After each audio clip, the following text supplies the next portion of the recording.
کہ جہاں یہ سارے معاملات ہوئے ہیں وہاں پر جو عمران خان کے لیے اے ٹی سی میں جانا بہت بڑا مسئلہ بن گیا ہے، کیونکہ اے ٹی سی میں جو حکومت کو بھی یہ پتہ ہے اور یہ عمران خان بھی جانتے ہیں کہ اے ٹی سی میں اگر وہ جاتے ہیں تو وہاں ان کی ابتدائی طور پر ضمانت خارج ہو جائے گی، جس کے بعد انہیں پھر جو ہے وہ جو اوپر والا فورم ہوگا یعنی ہائی کورٹ، اس کو استعمال کرنا پڑے گا۔ ناظرین، آج کے دن جو ہے وہ عمران خان کے خلاف دو اہم جو معاملات ہیں یا جو دو اہم کیسز ہیں وہ آج لگے ہوئے ہیں۔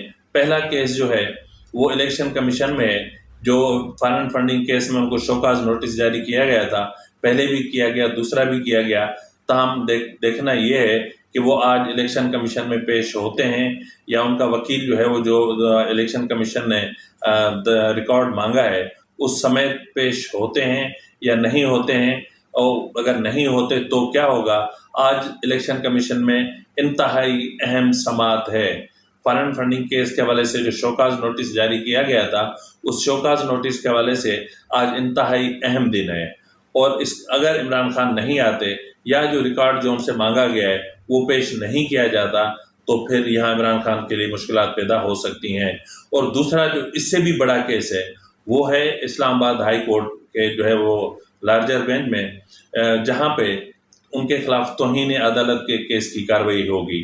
توہین عدالت کا جو کیس ہے اس میں اگر عمران خان کو مائنر ترین جو پنشمنٹ بھی ملتی ہے تو اس کے تحت بھی وہ 5 سال کے لیے نااہل ہو سکتے ہیں، کیونکہ کوئی بھی سزا یافتہ شخص جو ہے وہ پارلیمنٹ کا رکن نہیں ہو سکتا اور نہ ہی کوئی ایسا عہدہ رکھ سکتا ہے۔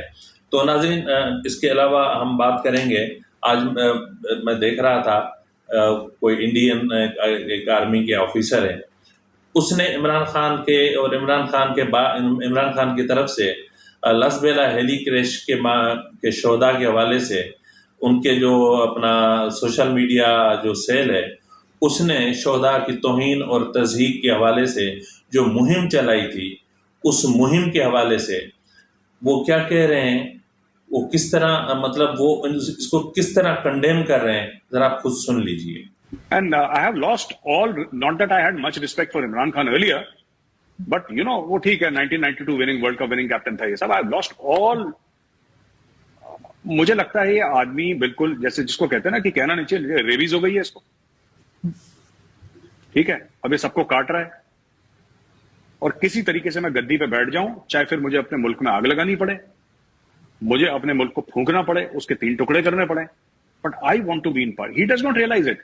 ہی is welcome to do it. مجھے کوئی پرابلم تھوڑنا ہے ایز این انڈین جی، مجھے کوئی پرابلم تھوڑنا ہے. بس میں کہتا ہوں کہ جو فوجی اپنے دیش کے لیے اس نے اپنی جان دے دی، وہ پاکستانی آرمی کا ہی کیوں نہ ہو، اور میں ایک دشمن فوج کا سابق افسر ہونے کے ناطے یہ بول رہا ہوں، کیونکہ آپ کے لیے تو ہماری دشمن فوج ہے نا.